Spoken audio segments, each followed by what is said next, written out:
Hello, I'm Antonio Mora. This is the newsandnews.com Day in Brief. Today's top stories in 4 minutes. It's Monday, September 17th at about 7 p.m.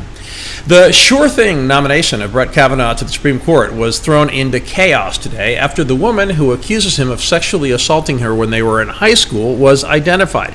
Christine Blasey Ford is speaking out, saying she is willing to testify before the Senate. Kavanaugh has denied the allegations and is also willing to testify. At this point, it's almost a sure thing both he and his accuser will do so. Ford, a professor, wrote a powerful letter with great detail about what she says Kavanaugh did to her. Among those details is that another boy was in the room. He also denies it happened. The Senate is in a bind and will have to make its judgment once both testify. We have opinion pieces on all sides of the issue posted on newsandnews.com. Early this evening, President Trump ordered the declassification of key documents related to the FBI's probe of Russia's meddling in the 2016 election, including text messages from Jim Comey, Andrew McCabe, Bruce Ohr, Peter Strzok, and Lisa Page. This will surely be a major story in the days ahead. Monster storms on opposite sides of the world have caused terrible devastation. Florence has now killed at least 24 people in the Carolinas, and the worst of the flooding may be yet to come.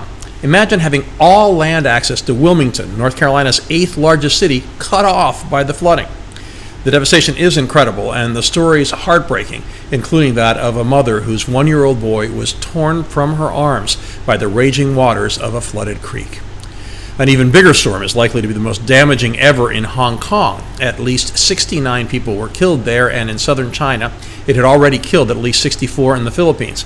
Hopes there are fading for dozens of gold miners who may have been buried by a landslide.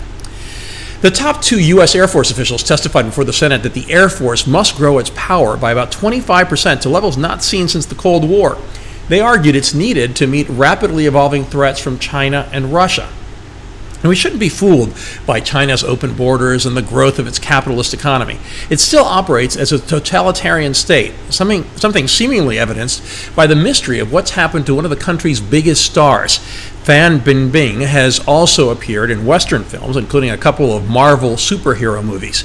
She hasn't been seen in public in more than 2 months after being accused of tax evasion as part of a Chinese government crackdown on celebrity tax cheats.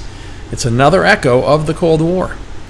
In our daily alternate universes segment, The Great Divide Between Conservative and Liberal Media, today was a throw your shoe at the TV kind of day.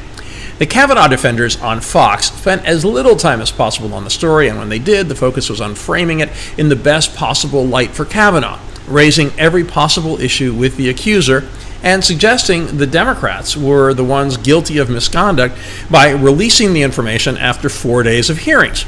But if you were watching CNN, you'd get virtually no other news. Suddenly, the natural disaster in North Carolina no longer merited much attention.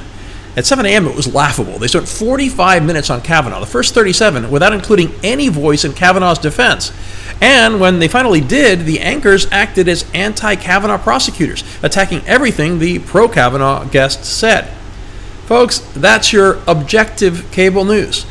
For anyone interested, you should compare the interview of the accuser's lawyer on CNN to the one on CBS, where anchors respectfully asked tough questions, not taking sides. It's not that hard. TV journalists have been doing it for decades, before cable companies decided to take sides, letting their chosen narratives take priority over journalism. We have all those stories and much more updated around the clock 7 days a week on newsandnews.com, where you will find all you need to know in one place. Please subscribe to our YouTube channel by clicking on the right of your screen just below this video. And please follow us on Facebook at Real News and News, and me on Twitter at AMoraTV. I'll see you again tomorrow.